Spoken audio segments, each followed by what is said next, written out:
An acting exercise that's really helpful is a breathing exercise where you take a deep breath from your diaphragm and you sing a song like Happy Birthday, but you take it syllable by syllable. So say you take a breath and then you really release, and you just let it all go. Take another breath, and by the end, you're either laughing, crying, both, you're hyperventilating. But the reason why it's helpful is because it accesses your emotions. So I like that exercise. There's nothing like being on stage by yourself.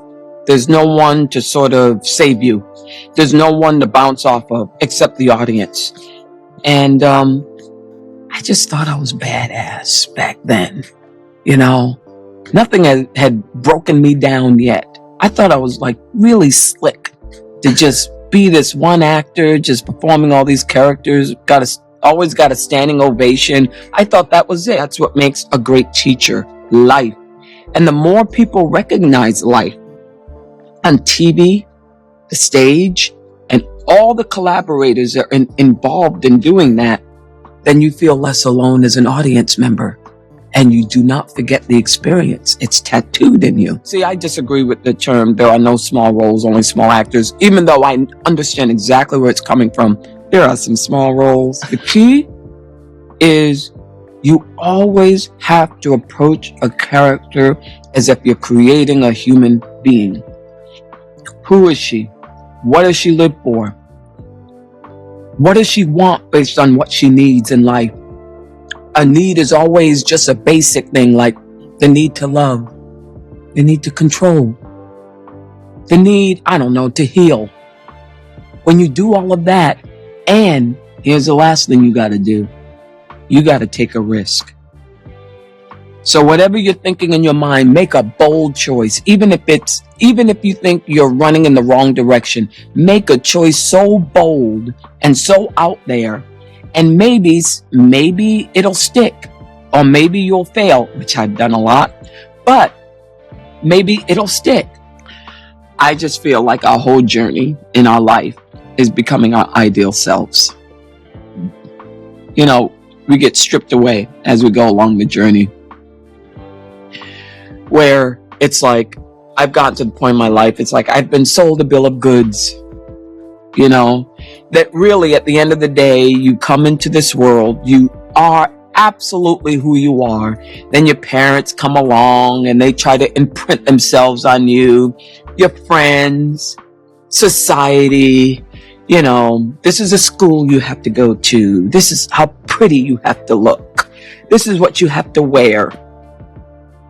And I think somewhere along the line is a voice deep within you that tells you exactly who you are. You just have to have the courage to do that. That's what the journey of the hero is all about. You're born into a world where you don't fit in. And then you answer the call to adventure. And you deny the call. And then at one point, you then set out on your path. All right? And you slay dragons, you do all of that. And then at some point, you come face to face with not a god, but yourself. Okay? And somewhere along the line, and you get it. Your aha moment, your elixir. And you go back to your ordinary world and you share it with others. And I think that's the journey. And I think that's the privilege of being absolutely who you are. Belonging to yourself. And being brave. Most of the time when I show up to work, particularly at the beginning of a job, I think I'm going to be fired. Do you? Yeah, every single job. First 2 days, hell. Literally think that I'm going to be fired, and that the producer's huddling around the monitor. I'm literally going, oh my God, what have we done? Why have we hired her? I love this. You do know that you're like one of the biggest actors on the planet. I'm just putting that out there. But that's kind of the point, which is that, none of us are immune to the fear and the anxiety, and if, yes, I'm an actor, but at the end of the day, I also, when I'm standing as a 27-year-old in front of 25 male FBI agents and I'm telling them, you know, what they need to do next and where they need to go and being the boss of them. I couldn't fucking believe it. Like, all I heard was my squeaky voice, you know, my 27, I was actually 24 and I lied, but my tiny voice, basically, that's what I hear, right? And so that's the point, is that if I can do that and continue to do that and act as if I am this, you know, confident person and go up on stage, you know, having panic attacks and blah, blah, blah. If I can do those things, then, I mean, as far as I'm concerned, fucking anybody can. Every actor is insecure. I don't know a single actor, no matter how old they are, how many years they've been doing it. I don't know one single actor who says, yes, I like myself. I'm impressed by the things I do, and this is me. Every single actor is like, oh God, was I good enough? Should I have done that differently? Right. Or maybe, oh God, I wish I could do it again. It's just how we are. We're kind of just hot-wired to think we're not very good half the time. Well, when you're rejected in auditions 90% of the time, that doesn't help reinforce. Well, that's it. I mean, so much of rejection, so much of acting is rejection, especially when you're young and starting out. And that's the hard part, is having the resilience to push through and, you know, decide whether you love it enough to keep getting the knockbacks and just keep going forward. It's really hard. It taught me a huge amount about what it is to be part of a company. Right. And that to me is something that I care about a lot. I care about hierarchy in terms of not allowing that to have any space or place. It's very, very important for morale. It's very important for younger actors to understand that it just doesn't get you anywhere when you behave like that. I often hear stories of younger actors complaining about silly things like catering and wanting to have a separate chef to other people, and you think, what for? I take my own food to work now because I hate to have to ask people to get me things. So I'm just like, you know what, I'll just take all my own stuff and I can just eat when I need to, you know, have a bathroom break when I need to, and not be, you know, expecting people to do things. And I can just concentrate on doing a good job, or at least focusing on hopefully remembering lines and doing all the things I'm supposed to do. You have to stay at it, you know, you can't just rest on your laurels and, you know, hope that people are going to go, oh, she's great. You know, one day she might not be. Yeah. You know, that's on me. Yeah. And I care about that. I really do care. I love what I do. I'm lucky enough to try to be curious. I continue to be curious, and I try and look for different things to do. You know, I'm willing to play leads and I'm willing to play smaller parts. I'm willing to do television and film and stage and a podcast and all the stuff that It's not just that you're willing, they want you to do it. No, and you have to have a certain amount of willingness. They don't always want you. The talent is huge. Yeah, the talent is important, but you also, I'm hungry. I'm still hungry. I like playing. I like stories. In the arts, people are more forgiving and accepting of, I suppose, when you're young and you're not very good at other things, like maybe, I don't know, physics, maths, geography, things that are a little bit harder for my brain to focus on. Not that I couldn't get my head around them. If I was playing a geography teacher, I might do well. Or a physics teacher, I might pick up that subject a bit better, you know? But when I was a kid, I think there was a more forgiving atmosphere of understanding and acceptance to try to do things which were not for everyone. The art students will, and I latched onto that feeling of belonging, and there you go. And now I'm here. You know, so I couldn't really tell you. Also, when I started getting paid for something, it became very real. And I was like, oh, okay, I better be disciplined then, because it is real. Well, I can actually make a living out of this. I'm still a geek too, but I'm very lucky to do what I love doing. There's a lot of discipline and there's a lot of money involved, and there's a lot of pressure. But what I got into it for wasn't for that. I got into it because I could speak, I could articulate myself, and I could connect with people for the first time as a kid. And I was like, oh, well, then I belong here. I just get lucky, I guess. And I don't know. I don't think I have any control over that. I've just been really fortunate to have opportunities. Some of them, well, all of them have been really exciting, and I've just been very fortunate. I don't know how much control I have, but it's really nice to be able to look back and say, oh, I did that, and I've done that, and I've done that. And I have relationships with all of those characters that, I don't know how I got to play them. I'm grateful to have played them.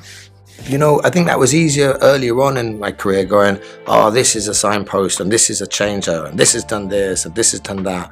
And then I've got so old now. It's not that they all melt into one at all, but they're all valuable for their relationships with people. And then I don't get to play with them anymore. I have to move on to that relationship with a new character, and I enjoy that as much as well. And then I suppose it's like having clients in that aspect. I work with about 60 people now, and they're part of the work that I do. But yeah, it's a very strange thing. It's like if you painted lots of different people and I know their photos, I go, oh, that one was when I was doing this, and that was when I was doing that, and I figured that out here, and I wish I'd have known that there. And I don't know, it's a collage of people I've played, pretend people, and a couple of real people I pretended to play.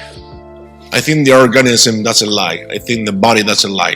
Our minds, our language, our eyes. Well, eyes are part of the body, but we could all make stories out of what we think, and we pretend things. But the body never pretends. The body reacts to what is liked by the body, what is believed by the body, what is experienced by the body. So for me, body is a very important element in performing. If my body doesn't feel, doesn't believe what I'm saying, what I'm doing, what I'm moving, the way I'm moving, then something wrong I'm doing. So every time I go to a scene, I find the body first. And then the words come after, but I don't follow the ideas. Ideas are bad. They're not good things for actors, because playing idea is something that is in the air. And I personally need bodies that move, bodies that feel. That's because I think we are all feeling. Every time we are constantly feeling. Whatever we register it or not, we are constantly feeling. And that's what makes us different. The way our body moves, expresses, that tells a lot about us, and that's what it's important for me. And you work with like an acting coach, or like, I started in 1990, and I'm still going every year. It's great because you go there with other people. Some of them are 18 years old, some of them are 65, right? And you realize that you share the same fears, the same insecurities, the same questions. It's great. It's a nice way to come back to the roots and not take anything for granted. In terms of theories, I found one book that I could read and not be hurt by, and that's called Respect for Acting.